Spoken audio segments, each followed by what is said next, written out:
for Team Heretics, a 3-0 to make their way to their first global finals. I'm Mimi, joined by Doug, and a very special guest, Benjyfishy from Team Heretics. Thanks so much for joining us. Yes, thank you for having me. I thought it's my first time on, like, actually, yeah, I think it is. It's my first time on an analyst desk. Well, congrats, welcome. I wanted to start by kind of reflecting on your journey, because obviously before Valorant, you had a very successful career in esports. You make the change to this game, and you start off grinding in Tier 2. And now, for your first year in Tier 1, playing in the international leagues, you've gone on this massive run to now make it to your first grand finals in this game. Do you ever take the time to reflect on that journey, and what does it mean to you? It's pretty special, right? You know, when I first swapped to Valorant, I kind of thought, like, maybe by this time, you know, I would be in Tier 2, hopefully. But now, you know, everything's gone so quick. You know, I looked up to so many of these players, you know, that I'm playing against. And to actually, like, be in this position where we're beating these teams, we're making grand finals of a Masters event, like, it's something else. Like, it's incredible for me. You, the last time we saw you on the international stage was rough. Right, I want to pull you back there because you pop over to Madrid. You guys don't win a single series. What was the mentality like after that event when you're forced to reset and you still have aspirations to play on a stage like this? You know, what was going through your mind? What were some of the approaches that you guys had to dial into to get to this point where you are now?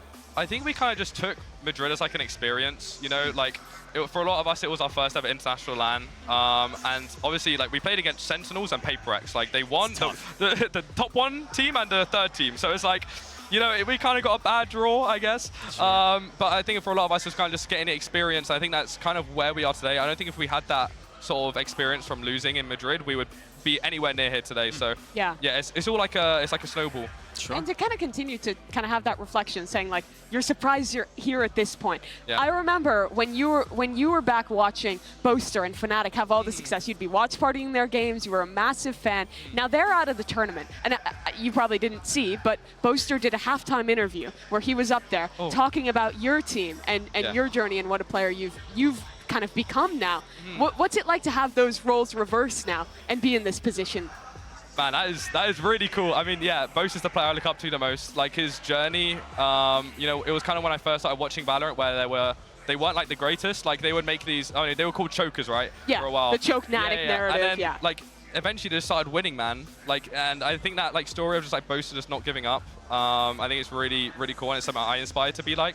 So yeah, no, I appreciate Boaster a lot. I think he's the coolest player. Yeah, and I want to reflect now a little bit on this particular game against G2. It's very rare to play a team 3 times. So for you and your team, after losing both games and also losing them in a fashion, especially with that comeback, the 11-1 down loss that you guys suffered, what did it take to both rally the mental to play this team again and to come out with the prep to dominate them the way you did today?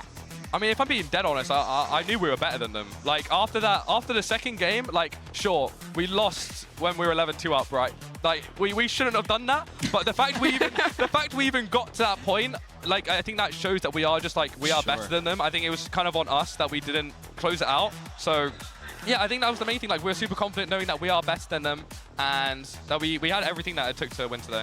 What did prep look like? Knowing you were going to play a team for the 3rd time, were you even necessarily focused on what they were going to do and what they were trying to do, or is it really just like, hey, let's dial up and focus in on our fundamentals and what we know we do well? I think a lot of it is our fundamentals, but I mean, a huge part of why we are winning these games is due to our coaching staff. Like Boo, Weber, Neil, and Pablo, our analysts, like all of those guys put in like 110%. Like for me, all I need to focus on is kind of just playing the game. They tell me if something like about what they're going to do, if it's going to affect me, and I can just focus on aiming. Like it's as simple as that, and I think that's why we're also like so good. They don't tell us too much, right? Sure. They tell us what we need to know, and that's it. But Boo, you know, they know everything about how they're going to play, default, exec, like just everything, and I think that's a huge reason why we're winning. Besides the overall performance you guys have had, I think the other player in particular that has really surprised me, besides of course Woot, has been Patatek, who came in as a sub. He played with you guys before, but I think a lot of people were thinking that not having Miniboo is going to massively change how you played, but it seems like Patty's just fit back in perfectly. What has he been like as a teammate to step up to this task and now perform to this level? I really don't think there's many people in the world that could do what Patty has done. Like you know, he knows us really well, we know him really well, so it was quite easy to get him back into the team, but he still had to learn a lot of new stuff, like how we I don't know how we changed stuff from since Miniboo and Woot came in. We had to teach him all that, and the fact that he's playing so good, even while having to learn new stuff, it's just like it's incredible. And his team play, like his communication, it's all like top tier. So yeah, it's been really, really nice. Woot, you mentioned, and we've got to talk about him because he's taken the tournament by storm. He's probably one of the fastest players I think I've ever seen, and you've had the privilege of playing with him. You scrim with him, you spend time with him, but I even saw instances today on that stage where you looked at him and you were like, what in the world was that? Insane. I remember specifically, it was a Jet Icebox. It was a Jet on Icebox. The 4K. Yes, with the knives. Man, me and Ryan's Enes, we were speaking after, and we were like, man, that's probably the best clip I've seen in my life. Like the fact that I got to witness that live, I'm blessed, bro. I'm blessed. It's like a dime a dozen with some of the other rounds he's pulling off. The kid's ridiculous. But of course, with this match wrapping up, that brings us down to our final 2 teams, Team Heretics and Gen.G, in a best out of 5 tomorrow. This is the first best of 5 on an international stage that you've played. Now you have to go up against Gen.G in the same task. They're the only real, I think, really high expectation team that you guys haven't had that chance to go up against, who is left in the tournament. What's your expectation for playing Gen.G? I think with the form we're in right now, like obviously it's going to be a hard game, but I still believe in every one of my teammates. I believe in us as like just a squad. So I believe at this point, I believe we can do anything. Like, I don't know, after beating 100 Thieves, after everyone kind of thought they were going to make grand finals, going to win, I just believe we can beat anybody at this point. So I'm not scared. We're just going to go in same fundamentals, communication, everything like this. And I think that's what's going to be the difference maker. But yeah, it's going to be hard for sure.